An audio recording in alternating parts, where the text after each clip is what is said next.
तो मूवी के शुरुआत में हम अगाथिया नाम के लड़के को देखते हैं जो कि एक आर्ट डायरेक्टर होता है। अपनी पहली मूवी के लिए उसने 30 लाख रुपए इन्वेस्ट करके एक हवेली लिया था जो कि हॉन्टेड कहलाती थी, ऑल्दो अगाथिया को यह पता नहीं था। अब उसकी टीम को हवेली में एक पुरानी पियानो मिलती है और टीम अगाथिया को इसके बारे में बताते हैं। पियानो पर की गई क्रेविंग से पता चलता है कि यह करीब 200 साल पुरानी पर्शियन पियानो थी और अगाथिया इसे एज प्रॉप यूज करने का सोचता है। तभी हम देख पाते हैं कि हवेली का एक भूत जाग जाता है। खैर प्रोड्यूसर अगाथिया को बताता है कि मूवी का जो lead director and lead actress थी उन्होंने भागकर शादी कर ली है और इसीलिए अब ये पिक्चर बंद हो जाएगी। अगाथिया को यह सुनकर बहुत शॉक लगता है लेकिन वो कुछ कर नहीं पाता। यहाँ वो और उसकी लॉन्ग टाइम गर्लफ्रेंड जो कि फियांसे है और उसका नाम वीना है, वो यहाँ से निराश होकर वापस अपने गांव चले आते हैं। तो गांव के अंदर अगाथिया काफी डिप्रेस्ड होता है जब उसके पिता उसे बताते हैं कि वो भगवान के ब्लेसिंग के साथ पैदा हुआ था। बेसिकली यहाँ हमें पता चलता है कि अगाथिया का जब बर्थ होने वाला था तब काफी तेज तूफान आया था जिसकी वजह से उसके पेरेंट्स गांव के बाहर नहीं जा पा रहे थे।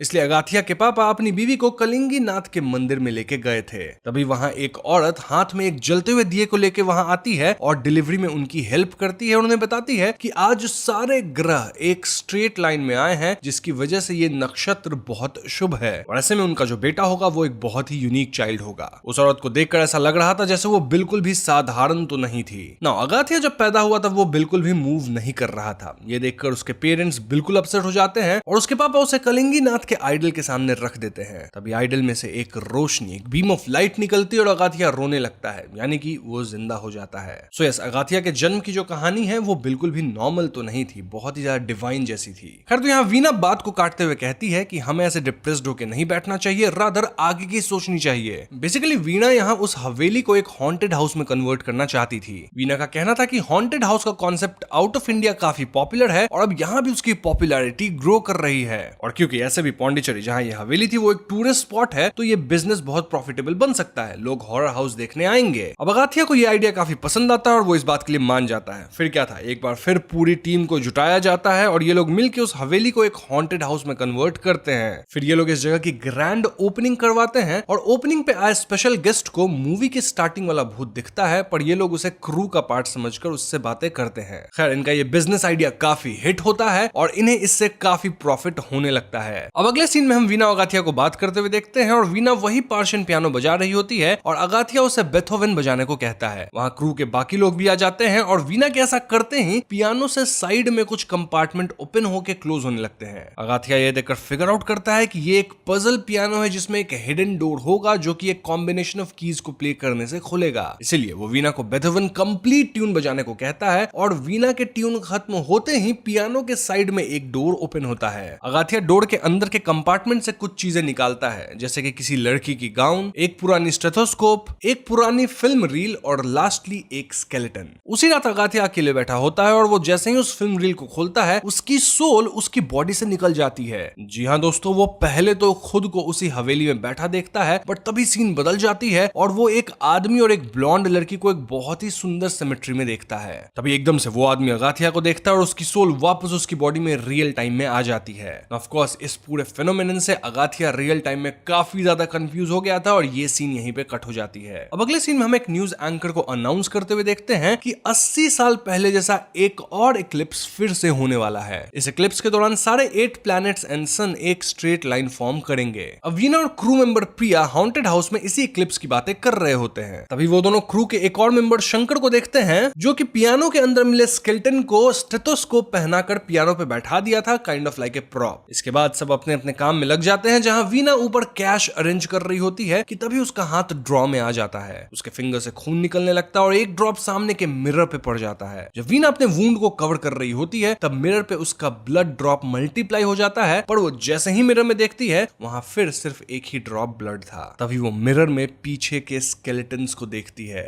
यहाँ 2 प्रॉप स्केलेटन साथ में खड़े थे और तभी एक और स्केलेटन जिसने चादर ओढ़ रखी थी वो उन दोनों स्केलेटन्स के बीच में जाके खड़ी हो जाती है। वीना ये देख बहुत डर जाती है और तभी हम देख पाते हैं कि पीछे से एक स्ट्रेंज हाथ उसके कंधे पर आता है। वीना टर्न करती है पर वहां कोई होता नहीं। वो वापस आगे देखती है कि तभी वहां अगाथिया उसे डरा देता है और कहता है कि वो उसके साथ मजाक कर रहा था। वो बताता है कि शंकर और प्रिया एक न्यू स्केयर ट्राई कर रहे हैं जिसमें 2 स्केलेटन्स 3 में बदल जाते हैं और वो वीना पे ही ट्राई करके देख रहे थे कि ये स्केयर कैसा काम करता है। खैर इसके बाद अगाथिया वीना को वहां से ले जाता है और दोनों एक प्रोजेक्टर सेटअप करके पियानो से मिले फिल्म रील को प्ले करते हैं। हैं। तो रील स्टार्ट होती है और हम एक वीडियो देखते हैं। वीडियो में हम उसी आदमी को देखते हैं जिसे अगाथिया ने देखा था जब उसकी सोल उसकी बॉडी से निकल गई थी। ये रील इस आदमी की वीडियो जर्नल का हिस्सा था, जहां वो वीडियो के थ्रू अपनी लाइफ और थॉट्स रिकॉर्ड करता था, जैसे आजकल मॉडर्न डे में लोग व्लॉग्स करते हैं। खैर, हमें पता चलता है कि इस आदमी का नाम सिद्धार्थन था और ये सिद्धा मेडिसिन का रिसर्चर है। वो बताता है कि आज का डेट दिसंबर 12, 1940 है और उसे फ्रांस की प्राइम मिनिस्टर ने भेजा है। वो यहाँ पौंडीचेरी में 12 साल बाद आया है। सिद्धार्थन पौंडीचेरी स्टेशन पे उतरता है और वहां उसे उमर नाम का आदमी पिकअप करने आता है। रास्ते में उसे कई फ्रीडम फाइटर्स देखते हैं जो कि इंडिया को आजाद करने के लिए नारे लगा रहे थे।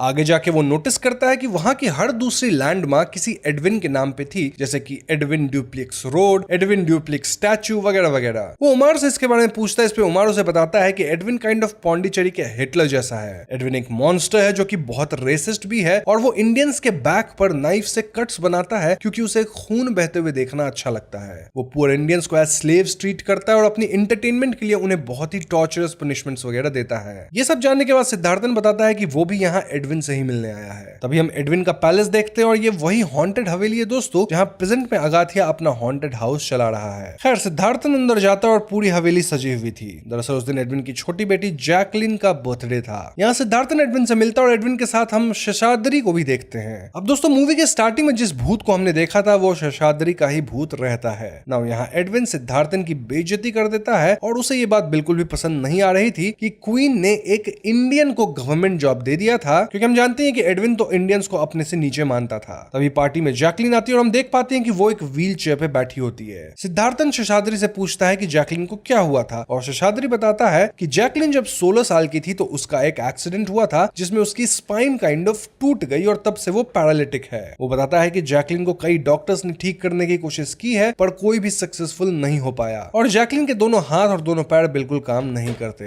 सारी बात सुनकर सिद्धार्थन एडविन को एक डील ऑफर करता है। वो कहता है कि अगले 48 दिनों में वो जैकलिन को उसके पैरों पर खड़ा कर देगा और इसके बदले एडविन इंडियंस को कट करना बंद कर देगा। एडविन हाँ तो नहीं कहता पर वो ना भी नहीं कहता है। तो इसके बाद हम पैलेस में जैकलिन को एक बड़ा सा केक कट करते हुए देखते हैं और बाहर इंडियंस खाने के लिए लड़ रहे थे। ये सीन वहां के सिचुएशन के ऑपोजिट्स को दिखाता है। मतलब पैलेस के अंदर की ऑपुलेंस कितनी ज्यादा है, यहाँ सब अमीर है, बड़ा सा केक काट रहे हैं, वहीं बाहर इतनी गरीबी है कि लोगों के पास खाने तक को कुछ नहीं है। देखा जाए तो ये दोनों चीज एक दूसरे के स्टार्क ऑपोजिट्स हैं। खैर, अंदर सभी बड़े से डाइनिंग टेबल पे खाने बैठते हैं और तभी जैकलिन को खिलाने के लिए उसके इंडियन सर्वेंट्स आगे आते हैं, जिसपे सिद्धार्थन उसे सबके सामने खाने को कहता है खुद से। जैकलिन इस बात से बहुत ज्यादा एम्बैरेस्ड हो जाती है और सिद्धार्थन से चिढ़ जाती है, लेकिन सिद्धार्थन नहीं मानता और ऐसे में जैकलिन किसी तरह खुद से खाने की कोशिश करती है और बहुत पेन के बावजूद ऐसा करने में कामयाब हो जाती है। इस पर पूरा टेबल क्लैप करता है और सिद्धार्थन जैकलिन से जाके कहता है कि वो हैंडीकैप नहीं है बल्कि एक नॉर्मल लड़की है और कल से उनकी ट्रेनिंग स्टार्ट होगी। तो अगली सुबह 5:30 बजे को सिद्धार्थन आके जैकलिन को उठाता है और ट्रेनिंग में वो जैकलिन को उसके छोटे छोटे काम करने के लिए अकेला छोड़ देता है, जैसे कि ब्रश वगैरह करना। काफी स्ट्रगल करते हुए जैकलिन काइंड ऑफ धीरे धीरे सारे काम करने लग जाती है और यहाँ सिद्धार्थन उसे काइंड ऑफ फिजिकल थेरेपी भी देता है, साथ ही साथ उसके लिए रिसर्च करके दवाइयां भी बनाता है। इसका परिणाम यह था कि जल्दी जैकलिन व्हील चेयर छोड़ के सिर्फ एक वॉकिंग स्टिक के सहारे चलने लग गई थी।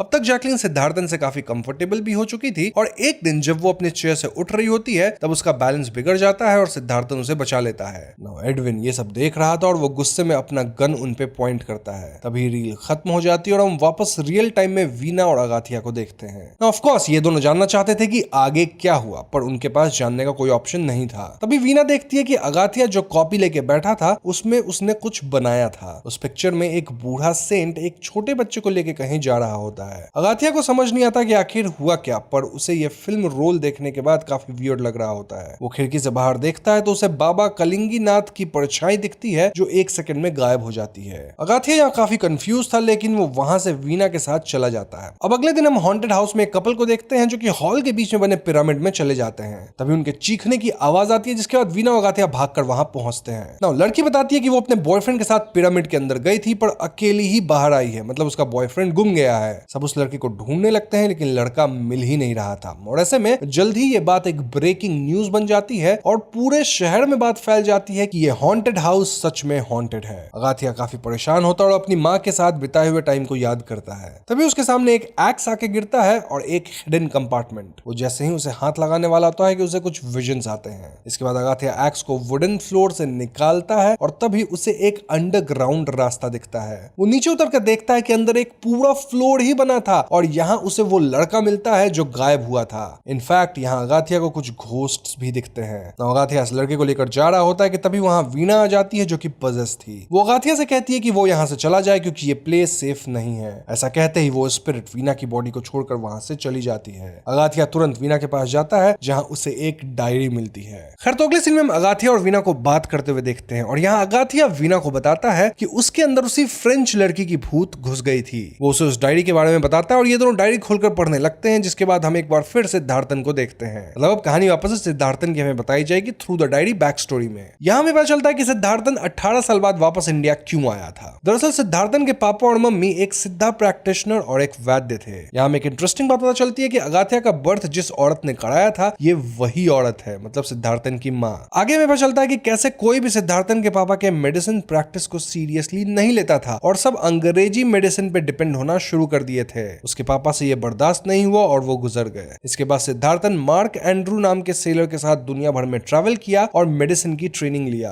लास्टली वो फ्रांस के एक मेडिकल कॉन्फ्रेंस में पहुंच जाता है जहां उसे पता चलता है कि वर्ल्ड वॉर 2 सोल्जर्स को बोन कैंसर से बचाने के लिए फार्मास्यूटिकल स्ट्रगल कर रहे थे। तब सिद्धार्थन फ्रांस की प्राइम मिनिस्टर से मिलकर उन्हें सिद्धा मेडिसिन के बारे में बताता है और कहता है कि सिद्धा मेडिसिन से ये बोन कैंसर ठीक हो सकता है। फ्रांस की प्राइम मिनिस्टर सिद्धार्थन की बातों पर यकीन कर लेती है। खैर तो फ्लैशबैक खत्म और एक बार फिर हम यहाँ अगाथिया और वीणा को देखते हैं। वीणा को बहुत अजीब फील हो रहा था और उसे बस यहाँ से निकलना था, लेकिन अगाथिया और भी आगे जानना चाहता था कि क्या हुआ था पास्ट में। उसे ऐसा लगने लगा था कि उसका यहाँ तक आना काइंड ऑफ फेट है ना। वीणा के पुश करने पे अगाथिया बताता है कि उसकी मम्मी को फाइनल स्टेज का बोन कैंसर है। वो पिछले 12 साल से सफर कर रही है और अब सभी डॉक्टर्स ने गिव अप कर दिया है और इतने सालों तक इतनी दवाइयां खाकर उनकी मेमोरी भी चली गई है। अगाथिया कहता है कि अगर 1940 में डॉक्टर सिद्धार्थन को एक्चुअली मेडिसिन मिल गई थी फॉर बोन कैंसर तो आज वो अपनी मम्मी को ठीक कर सकता है। तभी एकदम से उन दोनों के ईयर में कोई फ्रेंच में कुछ कहता है और वो दोनों बहुत डर जाते हैं। इन वहां जैकलिन की घोस्ट आती है और उनसे कहती है कि ये उनकी जगह है, यहाँ मेडिसिन की बात मत करो, यहाँ से चले जाओ। ये सुनते अगाथिया और वीणा वहां से भागते हैं। तभी वहां हर तरफ तोड़फोड़ होने लगती है और जमीन से एक ग्रेव बाहर आता है जिसमें से एडविन का घोस्ट निकलता है। जी हाँ दोस्तों, वो काफी डरावना लग रहा था और एडविन का घोस्ट अगाथिया और वीणा को हवेली के बाहर निकाल देता है। खैर तो इसके बाद ये दोनों बाहर बैठते हैं जब अगाथिया को उसके पापा का कॉल आता है और जब अगाथिया घर पहुंचता है तो वो देखता है कि उसकी माँ की हालत और भी बिगड़ चुकी थी और वो हॉस्पिटल में एडमिटेड थी। वहां डॉक्टर के डेस्क पे अगाथिया को कन्नड़ी सिद्धर यानी कि मिरर सिद्धर की फोटो दिखती है और ये वही आदमी था जो अगाथिया को अपने हॉन्टेड हाउस के ओपनिंग के टाइम हवेली के बाहर दिखा था। तो अगाथिया उनसे मिलने जाता है जिसने उसे वो हवेली बेची थी एंड दैट पर्सन वाज रोयन। रोयन की ग्रैंडमदर का नाम हेलेन था जो कि एक फ्रेंच वुमेन थी और वो एडविन की बीवी थी। जी हाँ दोस्तों, अगाथिया उनसे हवेली में रखे सामानों के बारे में पूछता है तो एडविन का पोता उन्हें एक पुराना बॉक्स देके जाता है जिसमें कुछ इंपॉर्टेंट नहीं था। अगाथिया फिगर आउट करता है कि मेडिसिन जरूर हवेली में ही है, तभी एडविन उन्हें वहां से भगा दिया था। वहां जाता है और तभी वहां हेलेन आती है ना। अगाथिया वहीं रखे कैमरा प्रॉप के थ्रू जब भी देख रहा था तो उसे 1940 में क्या हुआ था वो सब दिख रहा था। ऐसे में वो उस कैमरा लेंस से हेलेन का पीछा करता और देखता है कि डॉक्टर सिद्धार्थन को कुछ हुआ था जिस वजह से उसे कुछ लोग उठाकर ले जा रहे थे। अगाथिया हेलेन को फॉलो करते हुए एक रूम में एंटर करता है। यहाँ अगाथिया हेलेन से लड़ने लगता है पर हेलेन उसे शांत रहने को कहती है। वो कहती है कि अगर उन लोगों ने शो किया तो एडविन वहां आ जाएगा। अभी एडविन का घोस्ट वहां आके हेलेन को अपनी विप से मारने लगता है। इन सब के बीच हेलेन अगाथिया को एक पैकेट देती है जिसे लेकर वो भागता है और डायरेक्ट अपने रूम में जागता है। मतलब ये सब कुछ काइंड ऑफ एक ड्रीम था लेकिन रियलिटी में भी हो रहा था। क्यों मैं ऐसा बोल रहा हूँ? क्योंकि अगाथिया यहाँ हेलेन के भेजे हुए बॉक्स में फिर से देखता है और उसे वहां एक ऑडियो रिकॉर्डिंग मिलती है। तो इस ऑडियो रिकॉर्डिंग के थ्रू हम एक बार फिर से पास्ट में जाते हैं जहां हम सिद्धार्थन को एक ऑडियो रिकॉर्ड करते हुए सुनते हैं। वो इस रिकॉर्डिंग में अपनी मेडिसिन की पूरी रेसिपी बताता है। तभी वहां शेषाद्री और एडविन आते हैं और यहाँ एडविन पहले तो जैकलिन को ठीक करने के लिए सिद्धार्थन को कॉम्प्लीमेंट करता है बट देन वो वहां रखे इंडियन हर्ब्स की बेइज्जती कर देता है। शेषाद्री बहुत गुस्सा हो जाता है और एडविन को वहां से जाने के लिए कहता है। अगले सीन में हम एडविन को देखते हैं जो एक एलिफेंट पर गोली चला देता है और वो एलिफेंट उसकी तरफ चार्ज कर देता है। तभी सिद्धार्थन वहां आता है और कुछ चांटिंग्स करता है जिससे हाथी शांत हो जाता है। तो इसके बाद ऐसा प्रतीत होता है कि एडविन और सिद्धार्थन काफी अच्छे दोस्त बन गए हैं और सिद्धार्थन को पता चलता है कि एडविन इजिप्शियन ममीफिकेशन में बिलीव करता है और उसने अपने घर के नीचे एक टूम भी बना रखा था। ये वही टूम था जो अगाथिया और वीणा को दिखा था। खैर यहाँ एडविन सिद्धार्थन से कहता है कि वो उस मेडिसिन को रेडी करे जो एडविन इस प्रोसेस के लिए यूज कर सकता है। उधर जैकलिन और सिद्धार्थन एक दूसरे से प्यार करने लग गए थे और सिद्धार्थन उसे कहता है कि वो पेरिस से आने के बाद उसे ऑफिशियली प्रपोज कर देगा। वो दोनों बातें कर ही रहे होते होते हैं कि तभी कुछ लोग जैकलिन पे अटैक कर देते हैं और सिद्धार्थन पहचान जाता है कि ये नानजी है जो कि एक फ्रीडम फाइटर है। सिद्धार्थन उनसे लड़ता है, देन नानजी को हील भी करता है, जिसके बाद सिद्धार्थन और जैकलिन वापस घर चले आते हैं। ये दोनों साथ में काफी टाइम स्पेंड करते हैं और यहाँ हम क्लियरली देख पाते हैं कि सिद्धार्थन अक्सर लोगों की हेल्प करता था, उन्हें गाइड करता था। फिर एक दिन सिद्धार्थन जैकलिन को अपनी रिकॉर्डिंग सुनाता है जो उसने रिकॉर्ड किया था। तभी वहां हम नानजी को देखते हैं जो कि छुपकर उन्हें ऑब्जर्व कर रहे थे। फिर एडविन वहां आता है और सिद्धार्थन को उसकी फ्लाइट की टिकट देता है। तभी गन की फायरिंग की आवाज आती है और डॉक्टर को बुलेट लगती है, यानी सिद्धार्थन को। एडविन जैकलिन को जल्दी से हेल्प लाने भेजता है और सभी सोचते हैं कि गन नानजी ने चलाई है। सो यस, इस पॉइंट पे ऑडियो रिकॉर्डिंग खत्म हो जाती है और हम अगाथिया और वीना को देखते हैं जिन्हें लगता है कि गन नानजी ही चलाया था। तभी हेलेन वहां जाती है और रिवील करती है कि गन नानजी नहीं बल्कि एडविन चलाया था। बेसिकली एडविन नहीं चाहता था कि एक इंडियन जिसे वो स्लेव समझता है उसका नाम किसी भी डिस्कवरी पर हो। एडविन सिद्धार्थन को इसलिए जिंदा रखा था ताकि उससे मेडिसिन का फॉर्मूला ले सके। तो हाँ, एडविन ही सिद्धार्थन को मारा और सिद्धार्थन की मौत के बाद एडविन एक स्टोरी गढ़ देता है कि डॉक्टर सिद्धार्थन एक फ्रॉड थे जिसने सबका टाइम और पैसा वेस्ट किया और ऐसे में सिद्धार्थन खुद के साथ गलत किया, मतलब समाप्त हुआ। एडविन ये फर्जी लेटर फ्रांस की प्राइम मिनिस्टर तक को भेज देता है। देन वो इजिप्ट के कुछ लोगों को बुला के सिद्धार्थन की बॉडी ममीफाई करवाता है। जैकलिन को ये सब कुछ पता चल जाता है और वो हेलेन को मेडिसिन दे के उसे वहां से जाने को कहती है। हेलेन मेडिसिन और डॉक्यूमेंट्स को संभाल कर घर से भाग जाती है। इधर एडविन जैकलिन को ढूंढते हुए आता है और जैकलिन पियानो के कंपार्टमेंट में छुप जाती है। लेकिन एडविन को पता चल जाता है कि जैकलिन कहाँ है और वो उसे निकाल कर उससे मेडिसिन की लोकेशन पूछता है। नहीं बताने पर वो जैकलिन को समाप्त करके उसके शरीर को पियानो के अंदर रख देता है। ना जो फॉर्मूला था वो एडविन के बनाए हुए टूम में रख दिया गया था। तभी हवेली पे नानजी अपनी टीम के साथ अटैक कर देता है। ऐसे में एडविन अपने टूम में छुप जाता है और शेषाद्री से कहता है कि जब सब शांत हो जाए तब उसे टूम से निकाल दिया जाए, पर शेषाद्री पकड़ा जाता है और उसे गोली मार दी जाती है। सो यू सी, एडविन टूम में ही लॉक हो जाता है और वहीं पे समाप्त हो जाता है। तो यस, ये थी पास्ट की पूरी कहानी और अब अगाथिया वीना को लेकर वापस हवेली जाता है। उसके गेट पे पहुंचते ही एडविन उसे रोकने आ जाता है, लेकिन अगाथिया अपने भगवान से हेल्प मांगता है। तभी उसे अपने विजन में कलिंगी नाथ जी दिखते हैं जो उसे बताते हैं कि आज रात सारे प्लैनेट्स एक बार फिर अलाइन होंगे। ऐसा होने से अर्थ में एक डिवाइन पावर जागेगी और पूरे 11 मिनट तक सारे इविल फोर्सेस बहुत वीक हो जाएंगे। तो हाँ, अगाथिया के पास सिर्फ इतना ही टाइम है जितने में उसे टूम्ब के पास पहुंचना है, मेडिसिन का फॉर्मूला या मेडिसिन लेना है, देन एडविन की बॉडी को जला देना है। बस फिर क्या था, अगाथिया, वीना और शंकर अंदर चले जाते हैं। ऑल्दो अंदर चले तो गए हैं लेकिन टूम्ब उनसे खुल नहीं रहा होता। अब समय खत्म होने से 5 मिनट पहले अगाथिया फिगर आउट करता है कि टूम्ब ऐसे नहीं खुलेगा, बल्कि उसके लिए उसे साइड में लटके एक चेन को पुल करना होगा। ऐसा करते ही टूम्ब खुल जाता है और उन्हें सारे डॉक्यूमेंट्स और फॉर्मूलाज मिल जाते हैं। वो लोग सब कुछ निकालकर एडविन की बॉडी को जला देते हैं और वहां से निकलने लगते हैं। लेकिन जैसे ही वो लोग मेन डोर तक पहुंचते हैं वो बाहर नहीं निकल पाते।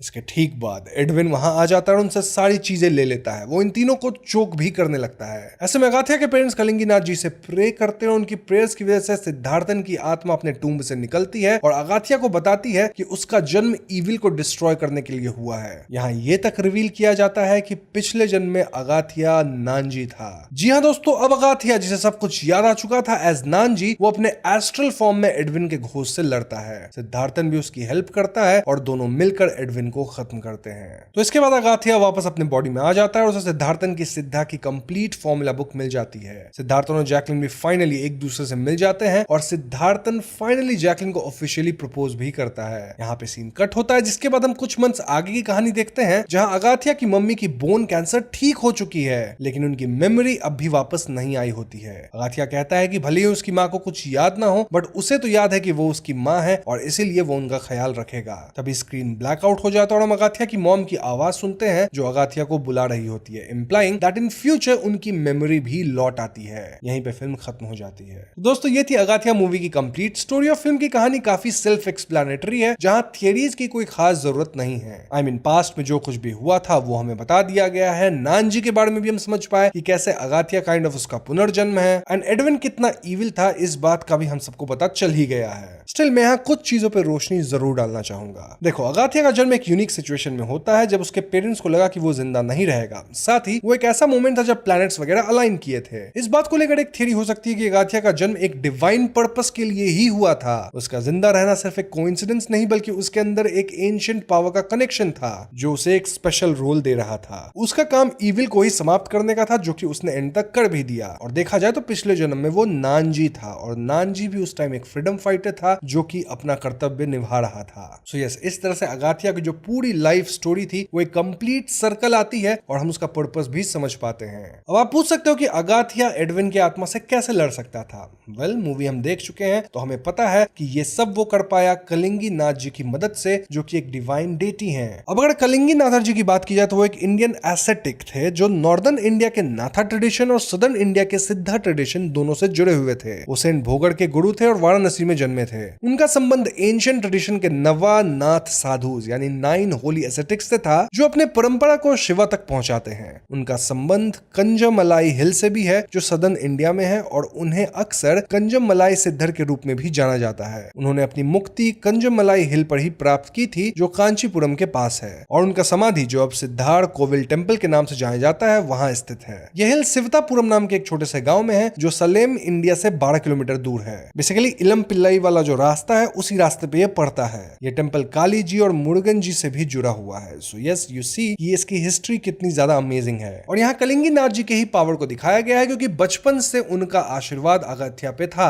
मतलब जो अगाथिया स्टिल बॉर्न हुआ था, स्टिल कलिंगी नाथ जी का आशीर्वाद उस पर पड़ा था, जिसके बाद वो जी उठा। उसका जन्म भी ऐसे यूनिक टाइम पे हुआ था, और एंड में भी वही हेल्प करते हैं अगाथिया को। So you see in the end पूरी मूवी एक सर्कल आती है पास्ट और प्रेजेंट की कहानी को लेके, और यही ओवरऑल इस फिल्म की कहानी है जो कि काफी क्लियर थी थ्रू आउट द एक्सप्लेनेशन। इसके अलावा एडविन की हिस्ट्री जो थी और उसका जो मोटिव था वो भी मैंने आपको अब तक क्लियरली बता दिया है, जिसको आपस रिपीट करने की जरूरत नहीं है। बट स्टिल अगर आपके मन में कोई डाउट है फिल्म की कहानी को लेके तो आप कमेंट सेक्शन में मुझसे जरूर पूछ लीजिएगा।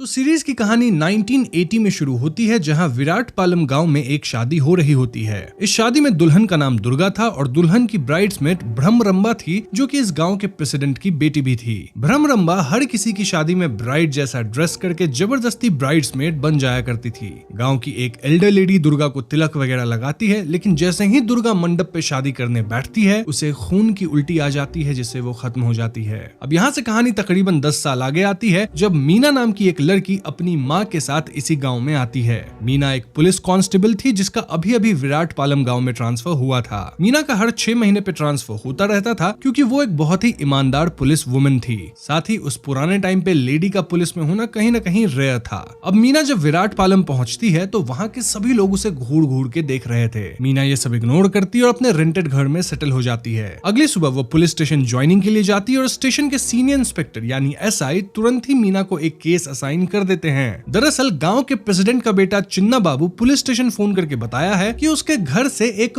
पुश्तैनी गोल्ड वॉच चोरी हो गई है। इसी सिलसिले में तहकीकात करने मीना को प्रेसिडेंट के घर जाना था, और यहाँ SI किट्टू नामक बंदे को मीना के साथ जाने को कहता है in order to help her. Kittu police station के बाहर ही चाय बेचता था, और हमें बताया जाता है कि किट्टू पहले छोटी मोटी चोरी करता था, लेकिन फिर पुलिस वाले उसको चाय की दुकान खोल के दे दिए तो वो चाय बेचता है और पुलिस की मदद भी करता है। खैर, किट्टू और मीना प्रेसिडेंट के घर जाते हैं, जहाँ चिन्ना बाबू इनसे ठीक से पेश नहीं आता। सबका शक था कि घर के 3 नौकर ही गोल्ड वॉच चुराए होंगे, लेकिन मीना यहाँ चिन्ना बाबू की बहन यानी प्रेसिडेंट की बेटी भ्रमरंबा से पूछताछ करने उसके कमरे में भी चली जाती है। इससे भ्रमरंबा काफी गुस्सा होती है और चिन्ना बाबू भी मीना पे चिल्लाने लगते हैं, लेकिन फिर एकदम से भ्रमरंबा कहती है कि वॉच वही उठाई है क्योंकि उसके पिता जो कि प्रेसिडेंट है वो इस घर पे ध्यान नहीं देते और इस घर को लीड करने लायक नहीं है। देखा जाए तो अब तो ये एक फैमिली मैटर हो गया, जिसके कारण मीना यहाँ से चली जाती है। लेकिन इस सीन से एक बात क्लियर थी कि भ्रमरंबा को अपने पिता से कुछ तो प्रॉब्लम है। यहाँ हम भ्रमरंबा को VCR वाला कैसेट लगा के किसी की शादी की वीडियो देखते भी पाते हैं। खैर, आगे मीना को पता चलता है कि आखिर क्यों लोग उसे घूर रहे थे जब वो गांव में आई थी। दरअसल इस गांव में पिछले 10 साल में जो भी शादी हुई है उस शादी के ठीक बाद दुल्हन खत्म हो जाती है। ये सिलसिला 1980 में शुरू हुआ था, जब पहली ब्राइड दुर्गा खत्म हुई थी, वही दुर्गा जिसे हम पहले सीन में देख पाए थे। इनफैक्ट दुर्गा और कोई नहीं बल्कि किट्टू की बहन थी। तब से गाँव में 7 और शादियां हुई और हर शादी का हसर वही हुआ, यानी दुल्हन शादी के दिन ही खून की उल्टी करके समाप्त हो गई। इसी वजह से अब गांव में शादी होती ही नहीं है, और जिसे भी शादी करना होता है वो गांव छोड़ के चला जाता है और फिर कभी वापस नहीं आता। अब क्योंकि मीना अनमैरिड है तो एक अनमैरिड लड़की को गांव में आता देख सभी आश्चर्य में थे, क्योंकि यूजुअली यहाँ की जो अनमैरिड लड़कियां होती है वो यहाँ से भागती है, ना कि यहाँ आती है। तो अब आप समझ गए होंगे कि क्यों जब मीना यहाँ आई थी तो गाँव वाले उसे घूर घूर के देख रहे थे। अब क्योंकि गांव वालों का मानना था कि इनका गांव शापित है, तो कई लोग गांव छोड़ के चले जाते हैं, जिससे सबसे ज्यादा फायदा यहाँ के जमींदार नरसैया को हुआ। नरसैया जाने वाले लोगों की जमीन बहुत सस्ते में खरीद कर अब बहुत अमीर एंड पावरफुल हो चुका है। इनफैक्ट फिलहाल वो अपने यहाँ काम करने वाले एक आदमी रंगा से भी कहता रहता है कि अपना घर मुझे बेच दो, और तुम्हारी उम्र तो 36 साल हो गई है, तो गांव से बाहर जाके शादी कर लो। अब रंगा अपना घर नहीं बेचना चाहता और वो गांव की एक प्रोस्टिट्यूट मल्ली के पास अक्सर जाता है। एक दिन रंगा काफी पी लेता है और मल्ली से कहने लगता है कि वो मल्ली से ही शादी कर लेगा। मल्ली को पता था कि गांव में शादी हुई तो उसकी जान खतरे में आ सकती है, लेकिन फिर मल्ली सोचती है कि उससे कौन ही शादी करेगा, इसीलिए वो रंगा के प्रस्ताव पे हाँ कह देती है और ये दोनों उसी वक्त गांव के मंदिर में जाके पुजारी से इनकी शादी करवाने को कहते हैं। उस दिन मंदिर में मीना, उसकी माँ, प्रेसिडेंट, नरसैया सब थे और गांव के सभी लोग इस शादी से इनकार करते हैं। लेकिन मीना का कहना था कि 2 एडल्ट शादी करना चाहते हैं तो इसमें कोई बुरी बात नहीं है, और रही बात दुल्हन के खत्म होने की तो वो सब सिर्फ अंधविश्वास है। अंततः रंगा और मल्ली वहीं पे शादी कर लेते हैं। अब शादी की रात रंगा पी के सो चुका था और मल्ली को प्यास लगती है, लेकिन घर में पानी नहीं था। वो पानी मांगने दूसरों के घर पे जाती है, लेकिन कोई मल्ली को पानी नहीं देता। क्यों? क्योंकि एक तो मल्ली की रेपुटेशन अच्छी नहीं थी और दूसरा सबको ये डर था कि क्योंकि मल्ली के ऊपर शाप अब तक आ चुका होगा, तो अगर ये मल्ली को टच करेंगे, उसे हेल्प करेंगे, तो शायद उन पे भी शाप आ जाएगा। अब ऐसे में भागते हुए मल्ली फाइनली मीना के घर पे आ जाती है, जहां मीना की मां ना सिर्फ उसे पानी देती है बल्कि एक नई साड़ी भी देती है। अब अगली सुबह मल्ली नहा धो के रेडी होती है और तब रंगा सो के उठता है। इस पॉइंट पे रंगा को रियलाइज होता है कि वो इस गांव के अंदर शादी कर लिया है और इससे शायद मल्ली ना बचे। मतलब कल तो वो नशे में था, लेकिन आज उसका दिमाग खुला, इसीलिए वो अपना और मल्ली का सामान बांधकर यहाँ से भागने लगता है। लेकिन बीच सड़क पे गांव के बीचों बीच मल्ली उल्टी करती है और खत्म हो जाती है। जी हाँ दोस्तों, ये देख के सभी शॉक में थे और मीना वहाँ सभी से मदद की गुहार लगाती है, लेकिन कोई हेल्प नहीं करता। अल्टीमेटली मल्ली के शरीर को अंतिम संस्कार के लिए गांव के बाहर ले जाया जाता है अकॉर्डिंग टू द रिचुअल। अब इस पॉइंट पे मीना इन कत्लों को इन्वेस्टिगेट करना चाहती थी, लेकिन एसआई का कहना था कि जब कोई केस ही नहीं कर रहा तो इन्वेस्टिगेशन किस बात की। एक पुलिस वाला मीना को बताता है कि एक औरत दूसरे गांव में शादी करके बच्चे की डिलीवरी के लिए इस गांव में आई थी, लेकिन फिर उसका बच्चा होने के बाद उस औरत का भी वही हश्र हुआ था। इन शॉर्ट, ना तो गांव में शादी हो सकती है, ना ही कोई बच्चा कर सकता है, क्योंकि इन आइदर केस दुल्हन या मां समाप्त हो जाएगी। खैर आगे कहानी में एक अजीब ट्विस्ट आता है कि गांव के प्रेसिडेंट मीना के घर पे आके अपने बेटे की शादी मीना से करवाने का प्रस्ताव रखते हैं। प्रेसिडेंट को मीना की करेजियस एटीट्यूड काफी पसंद आई थी, इसलिए वो अपने बेटे चिन्ना बाबू की शादी मीना से करवाना चाहता था। मीना की मां इसके लिए तुरंत मना करती है, क्योंकि गांव में शादी होने पे दुल्हन खत्म हो जाती है, लेकिन समहाउ मीना इस शादी के लिए हाँ कर देती है। दरअसल मीना को शादी में कोई इंटरेस्ट नहीं था, रादर वो इस शादी की आड़ में ये टेस्ट करना चाहती थी कि क्या वो भी खत्म होगी, और अगर वो बच जाती है तो वो खुद केस करके इस पे छानबीन शुरू कर सकती है। इनफैक्ट मीना यहाँ किट्टू से कह देती है कि किट्टू उसके लिए एक ऐसी दवा की व्यवस्था कर दे जो कि इन जनरल जहर को काट देता है, ताकि अगर मीना शादी के दिन पे उल्टी करने लगे तो उसे वो दवा दी जा सके। सो फाइनली मीना के शादी की प्रिपरेशन शुरू होती है और विलेज की जो एल्डर लेडी थी वो मीना से कहती है कि क्यों ना मीना गांव से बाहर जाके शहर में शादी कर ले, क्योंकि यहाँ रिस्क है। लेकिन मीना का कहना था कि वो इस सब कर्ज में नहीं मानती। मीना शादी से पहले वाले रिचुअल शुरू करती है, जैसे कि गौड़ी पूजा, देन पॉन्ड से पानी लाना, पानी के मटके को लेके घर तक जाना, उस पानी में शादी से पहले नहाना एंड ऑल दैट। हैरानी की बात यह थी कि शादी तक मीना को कुछ खाना पीना भी नहीं था, यानी मीना को कोई खिला पिला के तो पॉइजन नहीं कर सकता। अब शादी के दिन चिन्ना बाबू की बहन भ्रमरंबा थोड़ा सीन क्रिएट करती है कि उसके माँ के गहने मीना को नहीं मिलने चाहिए, लेकिन इस दौरान शादी से पहले ही मीना उल्टी करना शुरू करती है और तुरंत ही किट्टू मीना को जहर का काट पिला देता है। इसे पीने से मीना थोड़ी स्टेबल होती है और उसे अस्पताल ले जाया जाता है। वहाँ डॉक्टर बताते हैं कि भले दवा करेक्ट नहीं थी, लेकिन एटलीस्ट उससे मीना की जान बच गई है and she is out of danger now as planned by Meena. Recover करने के बाद मीना सीधा पुलिस स्टेशन में केस दर्ज करती है कि कोई उसे मारने की कोशिश किया है। मीना यहाँ अपना ब्लड रिपोर्ट और मल्ली की फॉरेंसिक रिपोर्ट भी लेकर आई थी, जिसमें क्लियर था कि इनके शरीर में एक खास तरह का जहर था जो कि बहुत रेयर है और इस जहर को लैब में ही बनाया जाता है। So yes, finally case open हो चुका था और मीना अब ऑफिशियली इस केस पे काम कर सकती थी। मीना किट्टू से मिलकर डिस्कस करती है कि कैसे वो शादी से पहले कुछ खाई पी नहीं थी, एक्सेप्ट गौरी पूजा के वक्त वो थोड़ा जल ग्रहण की थी। मतलब ये रिचुअल था और ये जल उसे भ्रमरंबा दी थी, एंड इट्स पॉसिबल कि भ्रमरंबा ही जल में जहर मिलाकर उसे दी होगी। ऐसे में उस रात मीना और किट्टू चुपचाप प्रेसिडेंट के घर में भ्रमरंबा के कमरे में छानबीन करने जाते हैं और वहां मीना को वीसीआर कैसेट टेप मिलता है, वही टेप जिसे भ्रमरंबा हमेशा देखती है। सरप्राइजिंगली इस टेप में भ्रमरंबा के शादी की फुटेज थी, जबकि भ्रमरंबा की शादी तो हुई ही नहीं है। अब इससे पहले ये लोग कुछ सोचते, कमरे में भ्रमरंबा और उसका भाई चिन्ना बाबू आ जाता है, जो कि इन दोनों पे चिल्लाना शुरू करता है। मीना तुरंत कहती है कि उसे भ्रमरंबा पे शक है कि वही गांव की लड़कियों को जहर दे रही है, और ये सुन के भ्रमरंबा मीना से कहती है कि गौरी पूजा के वक्त जल मुझे तुम्हारी ही माँ ने दिया था, तो उनसे जाके पूछो कि जल में क्या मिला हुआ था। इस बहस से ये भी क्लियर था कि मीना अब चिन्ना बाबू से शादी तो कभी नहीं करने वाली, क्योंकि कहीं ना कहीं मीना प्रेसिडेंट की फैमिली की इज्जत को उछाल दी थी। खैर इसके बाद मीना अपनी माँ से कंफर्म करती है कि क्या वही जल मिलाई थी, और मीना की माँ हामी भरती है, यानी कि जल के अंदर कुछ था नहीं, एंड दिस मींस कि वाकई भ्रमरंबा मीना को जहर नहीं दी थी। अब उस दिन प्रेसिडेंट खुद मीना से मिलने आते हैं, ये कहते हुए कि कैसे मीना उनके परिवार को डिसऑनर की है। यहाँ मीना प्रेसिडेंट से क्लियरली पूछ लेती है कि आखिर भ्रमरंबा की शादी हुई है या नहीं। प्रेसिडेंट बताते हैं कि भ्रमरंबा किसी सुरेंद्र नामक लड़के से प्यार करती थी,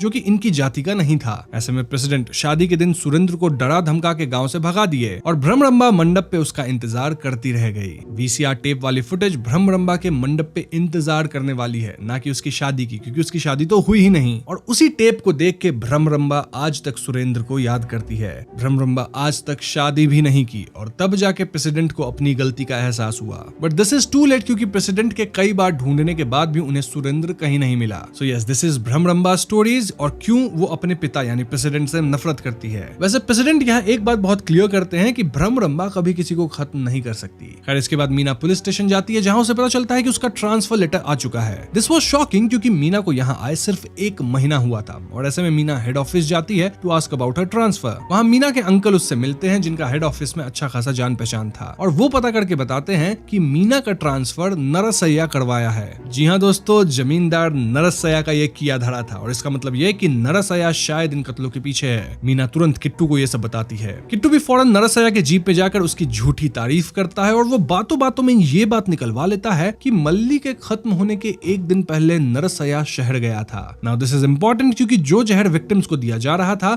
वो शहर के लैब में ही बनाया जा सकता था, और इसी जहर को लाने नरसैया टाउन गया होगा ताकि वो मल्ली को खत्म कर सके। ऐसे भी इस कर्ज का सबसे ज्यादा फायदा नरसैया को ही हुआ है, जहां वो गांव से जाने वाले लोगों की जमीन को काफी सस्ते में खरीद लेता है। बस फिर क्या था, उस रात मीना और किट्टू मिलकर नरसैया के गोडाउन पे जाते हैं, जहां उन्हें कार्टून्स में वाकई जहर मिल जाता है। इनफैक्ट उन्हें वहां रंगा भी मिलता है, जिसे नरसैया और उसके आदमी पीट रहे थे ताकि रंगा अपना घर उन्हें बेच दे। रंगा के स्ट्रीट की सारी जमीन नरसैया खरीद चुका था, और वो स्ट्रीट को अपना नाम देना चाहता था, इसीलिए उसे डेस्परेटली रंगा का भी घर चाहिए था, क्योंकि वो आखिरी घर बचा था। जो भी हो, मीना को काफी एविडेंस मिल चुका था, और ऐसे में अगले दिन वो नरसैया को अरेस्ट करके पुलिस स्टेशन लाती है। लेकिन यहाँ पासा पूरी तरह पलट जाता है। सबसे पहले रंगा आज पलट जाता है, सेइंग कि उसे नरसैया नहीं मारा पीटा है। मतलब नरसैया रंगा को कुछ पैसे वगैरह दिया होगा, या फिर डराया धमकाया होगा, जिस वजह से रंगा अब गवाही नहीं दे रहा। देन जो जहर मीना लेके आई थी वो एक्चुअली में कीड़े मकोड़े को मारने वाला जहर था, ना कि इंसान को, और इस जहर से इंसान खत्म भी नहीं हो सकते। इन शॉर्ट नरसैया भले ईविल जमींदार था जिसने गांव के कर्ज का फायदा उठाया है, लेकिन वो खुद शादी करने वाली लड़कियों को खत्म नहीं कर रहा। अल्टीमेटली मीना नरसैया को ना चाहते हुए भी रिहा कर देती है। अब क्योंकि मीना नरसैया को डायरेक्टली सबके सामने अरेस्ट की थी,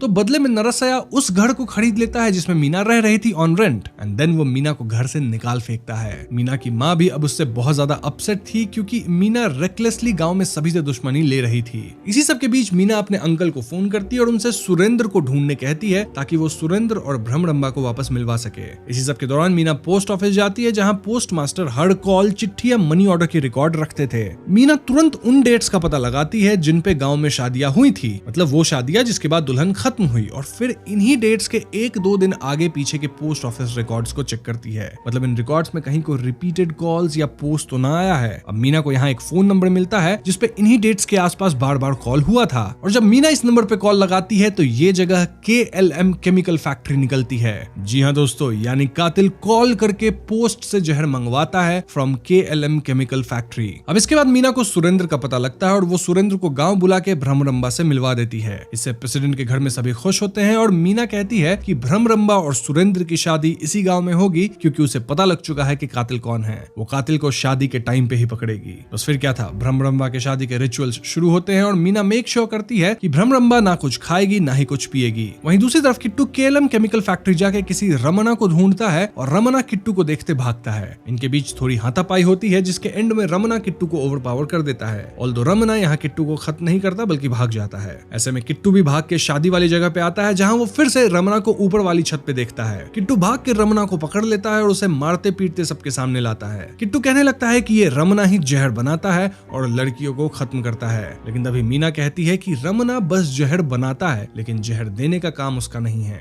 ये काम रमना की माँ करती है जो कि और कोई नहीं बल्कि इस गांव की एल्डर लेडी है। जी हाँ दोस्तों, वही एल्डर लेडी जिसे हमने दुर्गा की शादी में देखा था और जो अक्सर हर इवेंट के आसपास होती है। बट द क्वेश्चन इज कि वो एल्डर लेडी ऐसा क्यों कर रही थी। दरअसल 10 साल से पहले गांव में कोई भी शादी एल्डर लेडी के आशीर्वाद और इन्वॉल्वमेंट के बिना नहीं होती थी। वो सभी रिचुअल्स में पार्टिसिपेट करती थी, सबके घर जाती थी और कई बार अगर बच्चा घर में होता है तो बच्चे को भी ब्लेसिंग्स देने आती थी। लेकिन फिर एक दिन एल्डर लेडी के हस्बैंड एक बस एक्सीडेंट में समाप्त हो गए। एल्डर लेडी विधवा हो गई और तब से गांव में सभी उन्हें बुरी तरह से ट्रीट करने लगे, मानो वो किसी तरह का अपशकुन लेके आती है। एल्डर लेडी अपनी मेड की बेटी की शादी में गई तो वो भी एल्डर लेडी के गिफ्ट को फेंक दी और उन्हें दुत्कारने लगी, सेइंग कि अपनी शादी के दिन वो विधवा का शक्ल नहीं देखना चाहती। इस सबसे एल्डर लेडी बहुत परेशान हुई, उन्हें बहुत दुख हुआ और ऐसे में वो पूरे गांव से बदला लेने का सोची। उनका बेटा रमना उन्हें ये खास जहर दिया जिसको एल्डर लेडी पॉन्ड से लाए गए पानी के घड़े में मिला देती थी। जी हाँ दोस्तों, जब ब्राइड इस जहरीले पानी से नहाती थी एज पार्ट ऑफ रिचुअल तो इसीलिए वो ब्राइड समाप्त हो जाती थी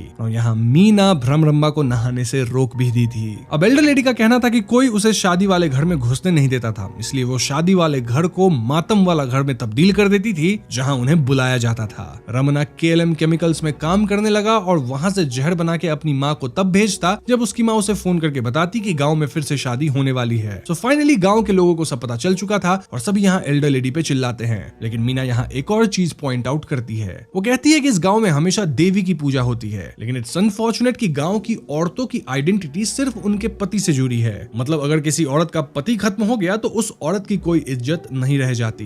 इनफैक्ट कोई भी उस औरत को सोशल इवेंट्स में इंक्लूड भी नहीं करता, जो कि गलत है। मीना का कहना था कि भले एल्डर लेडी कातिल है लेकिन उसे ऐसा गाँव वालों की हरकतों ने बनाया है। तभी एल्डर लेडी एकदम से अपना ही जहर निगल लेती है जिससे वो भी समाप्त हो जाती है। यहीं पे सीरीज भी खत्म हो जाती है। तो दोस्तों ये थी विराट पालम सीरीज की कहानी जो कि काफी स्ट्रेट फॉरवर्ड थी। लेकिन चलिए हम और आप मिलकर इससे जुड़ी थियरीज और थीम पे बातें कर लेते हैं। तो सबसे पहला सवाल यही है कि अगर नरसैया कत्लों में इन्वॉल्व नहीं था तो क्यों वो मीना की ट्रांसफर करवाना चाहता था। देखो, गाँव वालों का मानना था कि उनका गाँव शापित है तो कई लोग गाँव छोड़कर चले जाते हैं। इससे सबसे ज्यादा फायदा यहाँ के जमींदार नरसैया को हुआ था। नरसैया जाने वाले लोगों की जमीन सस्ते में खरीद कर बहुत अमीर और पावरफुल हो चुका था। इनफैक्ट वो गाँव का प्रेसिडेंट बनना चाहता था, इसीलिए वो नहीं चाहता था कि ये सिलसिला रुके, एटलीस्ट तब तक जब तक वो सब कुछ अपने कब्जे में ना कर ले और गांव का पूरा चार्ज ना ले यानी प्रेसिडेंट ना बन जाए। भले ही नरसैया इन हत्याओं में सीधे तौर पे शामिल नहीं था, लेकिन उसे इससे बहुत फायदा हो रहा था और इसी का फायदा लेके वो प्रेसिडेंट बनने की भी कोशिश में था।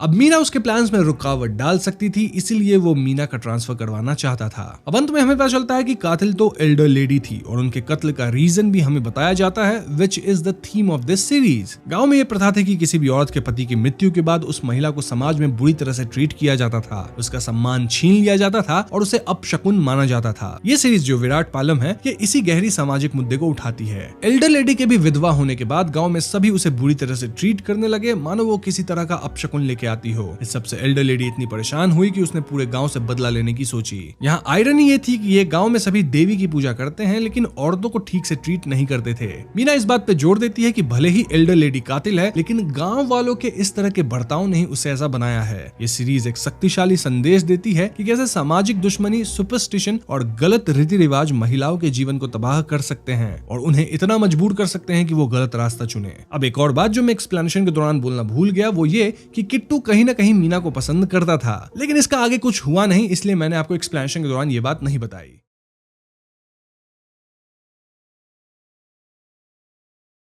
तो फिल्म की कहानी एक गांव की है जहां हम सभी गांव वालों को किसी स्वामी जी से मिलने जाते देखते हैं। पूरे गांव में सिर्फ हरिशंकर उसके लोग ही स्वामी जी से मिलने नहीं जा रहे थे क्योंकि हरिशंकर को एक राजमहल साफ करवाना था। हम जान पाते हैं कि ये महल किसी बड़े जमींदार का था और हरिशंकर उनसे काफी कम पैसे में ये महल लेने को राजी हो गया था। इस सौदे से हरिशंकर को बहुत फायदा होने वाला था, बस दिक्कत यह थी कि वो जमींदार अब नहीं रहा और महल को अपने नाम करवाने के लिए हरिशंकर को जमींदार के 3 बच्चों की सिग्नेचर चाहिए। चाहिए। जमींदार के 2 बेटे थे और 1 बेटी, और बेटी काफी साल, तकरीबन 25 साल पहले घर से नौकर के साथ भाग के शादी कर ली थी। अब वो फाइनली वापस आ रही है, तो ऐसे में उसकी सिग्नेचर मिल जाएगी। देन परिवार के सभी लोग महल में आने वाले थे, तो एक आध हफ्ते में पेपर वर्क कंप्लीट हो जाएगा। तो इसीलिए हरिशंकर सबके आने से पहले महल साफ करवा रहा था, और यहाँ महल के एक एरिया में इन सबको सांपों का बड़ा सा घर मिलता है। हरिशंकर का एक आदमी इस जगह पे भाला चलाता है, और ऐसे में वहां से लगातार खून निकलने लगता है। हरिशंकर इस सब पे ज्यादा ध्यान नहीं देता, लेकिन हम भी उस खून वाली जगह से एक ह्यूमन हैंड निकलते देखते हैं। वहीं पैरेलल में गांव के सभी लोग स्वामी जी से मिलने ट्रेन में गए थे, और स्वामी जी इस गांव में आने वाले खतरे को भांप लेते हैं। वो कहते हैं कि जल्द ही मुझे तुम्हारे गांव में आना पड़ेगा to get rid of evil. फिलहाल मुझे एक जरूरी पूजा के लिए जाना है, लेकिन तब तक सब लोग अपना ख्याल रखना। अब उस रात महल के अंदर वहां के कुक की मौत हो जाती है, और हम व्यूअर्स क्लियरली देख पाते हैं कि ये काम किसी बुरी आत्मा का था। खैर अगली सुबह परिवार के सभी लोग आते हैं, और यहाँ मैं आपको कैरेक्टर से इंट्रोड्यूस कर देता हूँ ताकि कोई कंफ्यूजन ना हो। तो जमींदार की बेटी का नाम ईश्वरी है, जो कि नौकर केशवन के साथ भागी थी, और उसका अब एक बेटा भी बड़ा हो गया है, जिसे आप स्क्रीन पे देख पा रहे होंगे। इनको स्टेशन पे लेने ईश्वरी का भाई आया था, और उसके साथ उसके दोस्त रघुवीर की एक बेटी भी आई थी, जिसका नाम था माया। अब जमींदार का एक और बेटा था, राइट, वो शायद अब इस दुनिया में नहीं रहा था, तो उसकी जगह जमींदार के उस बेटे का बेटा आया, जिसका नाम मुरली है, और मुरली के साथ उसकी बीवी माधवी आई है। जब माधवी महल के अंदर जा रही होती है, तो वो एक बच्ची को खुद से बात करते पाती है। पूछने में पता चलता है कि ये बच्ची घर के एक मेड की बेटी है, और लोगों का मानना है कि बच्ची मेंटली स्टेबल नहीं है, क्योंकि वो अपने आप में ही हमेशा बड़बड़ाती रहती है। खैर उस रात से ही महल में असाधारण गतिविधियां शुरू हो जाती है। लाइक माया की परछाई आईने में रुक जाती है, देन ईश्वरी को अपने बिस्तर पे किसी की प्रेजेंस फील होती है, और हद तो तब होती है जब माधवी अपने कमरे में एक भूतिया आकृति को पाती है,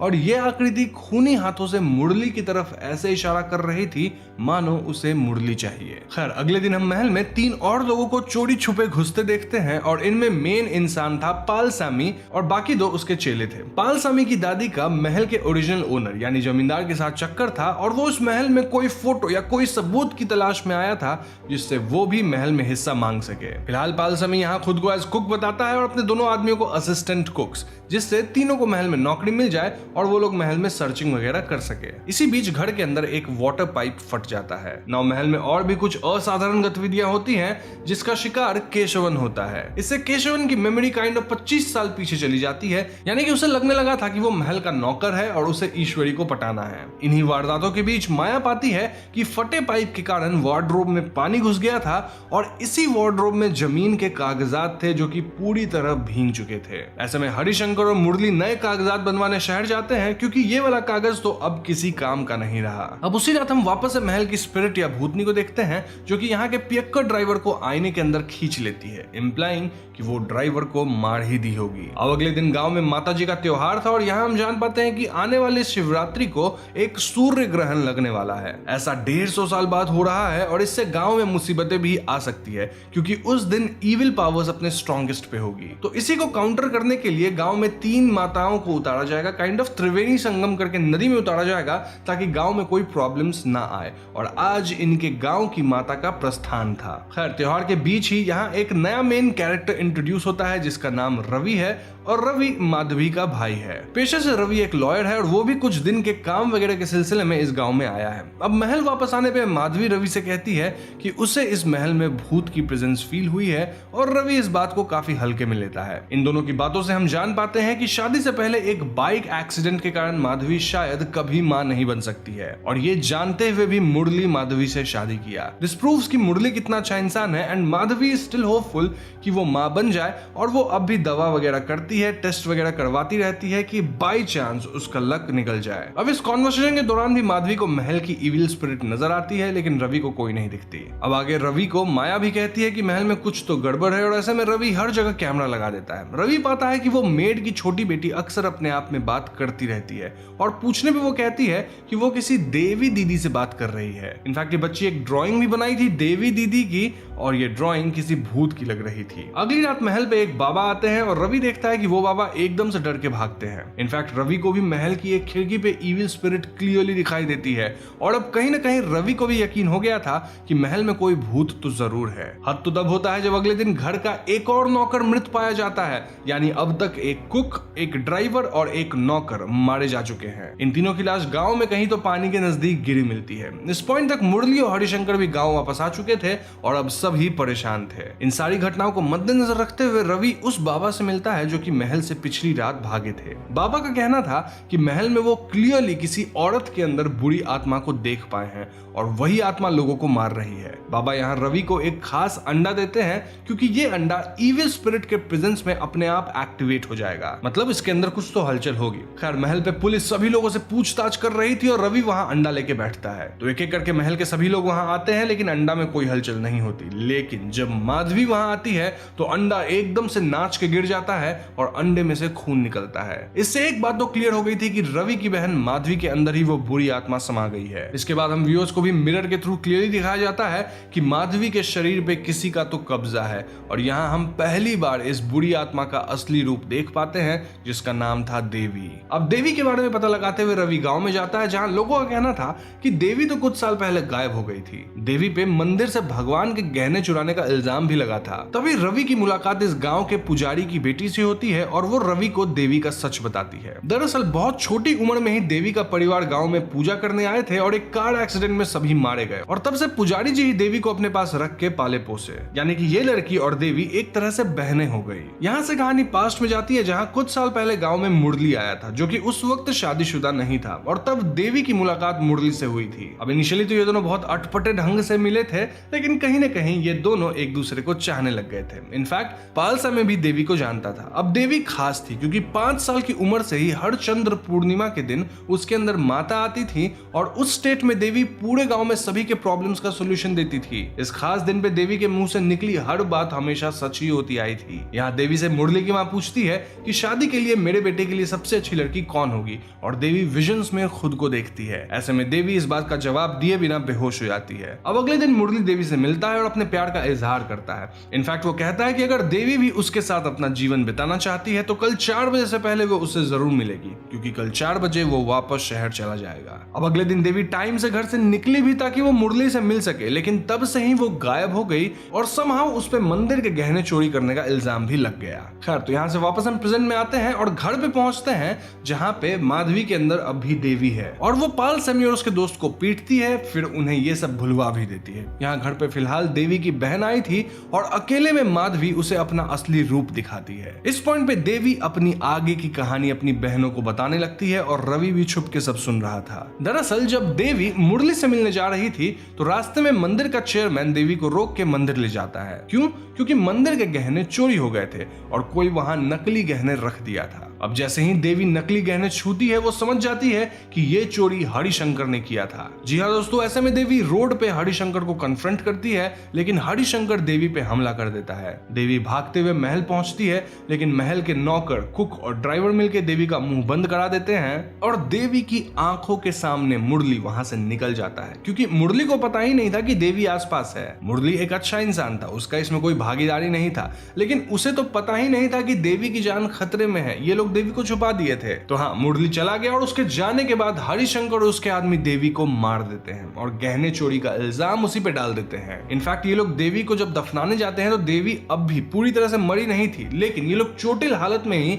देवी को उस महल के अंदर ही एक जगह पे दफना देते हैं और ये वही जगह थी जहां महल को साफ करते वक्त सांपों का टीला बन गया था। तो मोस्ट प्रोबेबली जब इस टीला को हटाया गया होगा तो देवी की आत्मा आजाद हो गई और अब उसे बदला चाहिए। सिर्फ बदला ही नहीं, उसे अब मुरली भी चाहिए जो कि माधवी का हस्बैंड है, तभी तो वो माधवी के ही शरीर में आई है। तो इस पॉइंट तक देवी माधवी के ऊपर बहुत हावी होने लगी थी। इनफैक्ट वो तो बाहर जाके हरिशंकर पे हमला भी कर देती है। अब इस हाथापाई में एन मौके पे हरिशंकर भगवान की मंदिर में गिर जाता है जिसमें देवी घुस नहीं पाती, वरना हरिशंकर की मौत निश्चित थी। मीनवाइल वो बाबा बताते हैं कि किसी भी हाल में देवी और मुरली का मिलन नहीं होना चाहिए, वरना वो लोग हमेशा के लिए एक हो जाएंगे। बेसिकली रवि अपनी बहन माधवी को हमेशा के लिए खो देगा। रवि घर जाके सभी को देवी के बारे में बताता है और बाबा के दिए गए एक कवच को छू के सभी माधवी का असली रूप भी देख पाते हैं, यानी कि वो लोग देवी को क्लियरली देख पाते हैं। रवि सबको बोल देता है कि किसी भी हाल में माधवी और मुरली इंटीमेट नहीं होने चाहिए, यानी उनका मिलन नहीं होना चाहिए और तब तक वो उन गुरुजी से मिलने जाएगा जो कि मूवी के स्टार्ट में ही कहे थे कि वो इस गांव में जरूर लौटेंगे शैतानी आत्मा को दूर भगाने के लिए। बस फिर क्या था, घर वाले अजीब अजीब बहाने बना के माधवी और देवी को एक दूसरे से दूर करने में लग गए थे।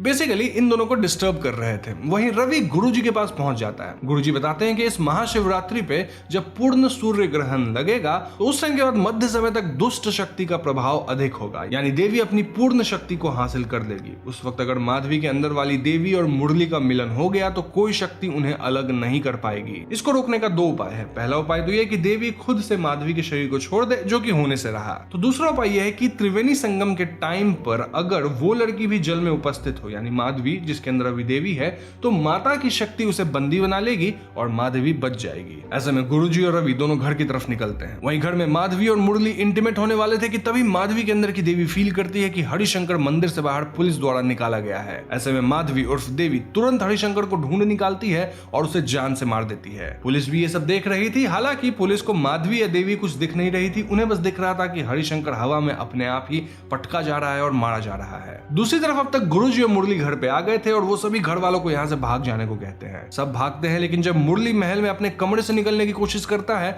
तो वो एक अदृश्य शक्तियों द्वारा अंदर ही फेंका जाता है। बेसिकली देवी अपनी शक्तियों से मुरली को बाहर ही नहीं जाने दे रही थी। गुरुजी कहते भी हैं कि मुरली को दुष्ट शक्तियां यहाँ से निकलने नहीं देंगी और ऐसे में गुरुजी कुछ मंत्र उच्चारण करके जल छिड़कते हैं, जिसके बाद मुरली फाइनली निकल पाता है। अब इससे पहले ये तीनों महल से बाहर निकलते देवी उर्फ माधवी यहाँ वापस आ चुकी थी। वो इन सब पे हमला करती है। इनफैक्ट वो माधवी के शरीर को चोट भी पहुंचाने लगती है ताकि रवि उसे रोकना बंद करे। ऐसे में गुरुजी अपने 108 रुद्राक्ष की माला को तोड़ के एक अग्नि घेरा बनाते हैं जिसमें माधवी कैद हो जाती है। गुरुजी कहते हैं कि वो माधवी को 15 मिनट तक थाम के रखेंगे और इतने दिन में रवि को मुरली के साथ संगम पे पहुंचना होगा। संगम पे इसलिए क्योंकि ऑफ कोर्स माधवी उनका पीछा करके वहां आएगी ही और वहीं पे माधवी के अंदर से देवी को निकाला जा सकता है। तो ये दोनों कार में संगम की ओर जाते हैं, जहां इन्हें रास्ते में कई बाधाएं आती हैं क्योंकि देवी उर्फ माधवी महल से ही काफी कुछ कंट्रोल कर रही थी। मीनवाइल पैरेलल में आज माताओं की पूजा भी हो रही थी और त्रिवेणी यानी 3 माताओं को संगम में उतारा भी जाने वाला था। एक पॉइंट पे गुरुजी द्वारा लगाई गई अग्नि कमजोर पड़ती है और ऐसे में देवी गुरुजी पे हमला करके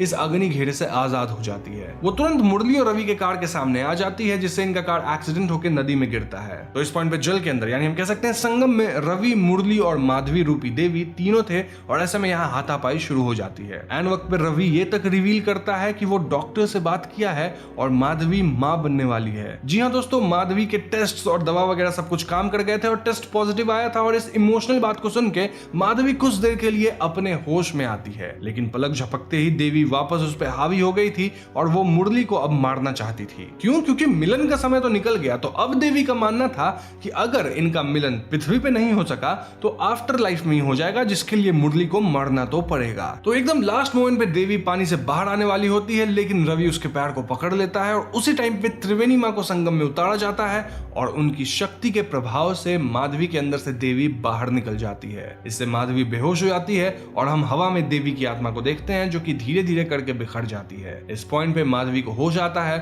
और फिल्म भी खत्म हो जाती है। अब फिल्म में एक और सीन बाद में भी आती है जो कि आपको YouTube पे नहीं मिलेगी, लेकिन उस सीन में 2 बातें होती है। पहली तो ये कि रवि और माया काइंड ऑफ एक दूसरे को पसंद करने लगे थे और दूसरी बात ये कि जब पूरा परिवार महल के बाहर फोटो ले रहा होता है तो हम खिड़की पे किसी घोस्टली फिगर को मूव करते देखते हैं। दिस सजेस्ट्स कि मोस्टली देवी अब भी हमारी दुनिया में ही है, मे बी सिर्फ कैद हो गई हो, या फिर यहाँ हमें सिर्फ टीज किया गया है विद सम अदर घोस्ट। अब एक्चुअल में क्या है उसका खुलासा तो शायद आगे की फिल्मों में ही होगा, लेकिन जितना मुझे पता है कि इस फिल्म फ्रेंचाइजी का कोई भी पार्ट एक दूसरे से कनेक्टेड नहीं है। अब मेरी बात को आप एकदम गारंटी मत लेना क्योंकि मैं श्योरली नहीं कह सकता। फ्रैंकली स्पीकिंग मैंने अभी तक बस इस फर्स्ट पार्ट को देखा है जिसका मैंने एक्सप्लेनेशन बनाया। तो हाँ, मैंने सेकंड और थर्ड पार्ट को नहीं देखा है, लेकिन इस वीडियो के तुरंत बाद मैं फिल्म के पार्ट 2 और 3 को भी देख लूंगा।